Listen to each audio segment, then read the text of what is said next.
Hello, আসসালামু আলাইকুম। আমি মোহাম্মদ মামুন মিয়া।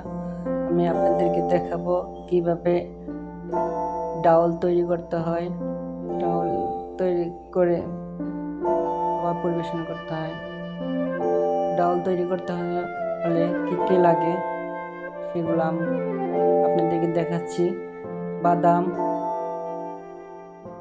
আদা, তেল, হলুদ, মরিচ, লবণ, টেস্টি সল্ট, পাঁচফোড়ন, মরিচ, হলুদ, তেজপাতা, শুকনো মরিচ, এগুলো ডাউল তৈরি করতে লাগে। ডাউল তৈরি হওয়ার পরে ধনেপাতা দিতে হয়। শুকনো মরিচ দিয়ে কীভাবে ধনেপাতা দিতে হয়। ডাউল সিদ্ধ হলে ডাউল মিশাতে হয়। ধনেপাতা দেওয়া লাগে। দেখেন ডাউল কীভাবে তৈরি হয়েছে এটা দেখাচ্ছি। প্রথমে দেখাতে হবে বাদাম, তারপরে আদা, কাঁচামরিচ, মুগের ডাল, মুসুরির ডাল, এগুলো দিয়েছি, কাঁচামরিচ, পেঁয়াজ, তেল, এগুলো দিয়ে চুলায় জ্বালানো হয়েছে।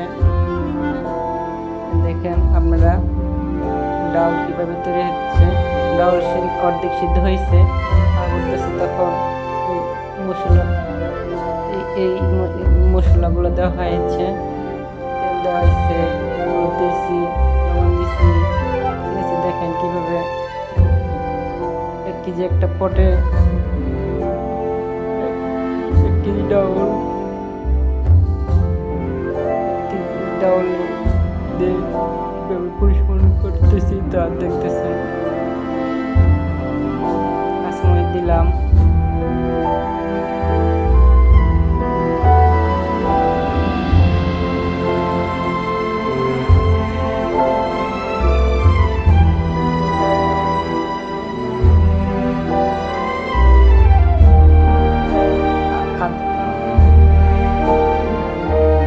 আদা দিয়েছি,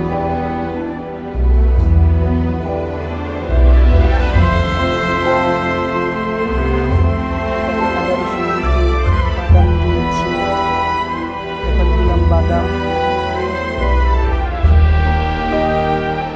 এখন দিলাম আপনার লবণ দিয়েছি। এখন দিলাম মতো লবণ দিতে হবে। 1 কেজি মাপে 3 চামচ লবণ লাগবে। মিষ্টি সল দিলাম,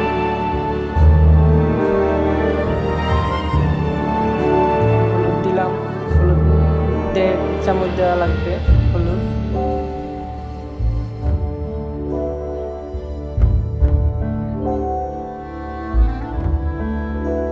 তেল দেওয়া হচ্ছে, তেল পরিমাণ মতো দেওয়া লাগবে।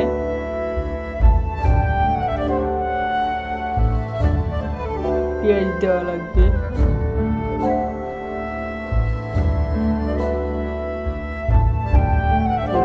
দিয়ে পানি দেওয়া হচ্ছে। পানিও পরিমাণ মতো দেওয়া লাগবে। পেঁয়াজ দেওয়া হচ্ছে।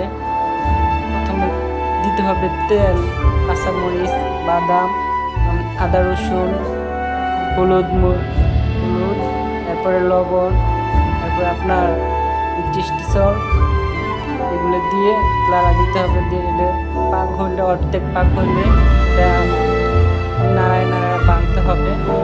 এরপরে পাঁচফোড়ন, তেজপাতা, হলুদ, মরিচ এগুলো দিয়ে বাগার দিতে হবে। যে শুকনো মরিচ দিতে হবে। এরপরে এটা হয়ে গেলে ধনেপাতা দিয়ে এটা আপনার দিয়ে ডাউলটা অনেক স্বাদ হয়। দেখেন কীভাবে বাগার দেওয়া হচ্ছে। দেখেন শুকনো মরিচ, তারপরে রসুন, তারপরে হলুদ দেওয়া, মরিচ দিয়ে একটু ডাউলের উপরে বাগার দেওয়া লাগে।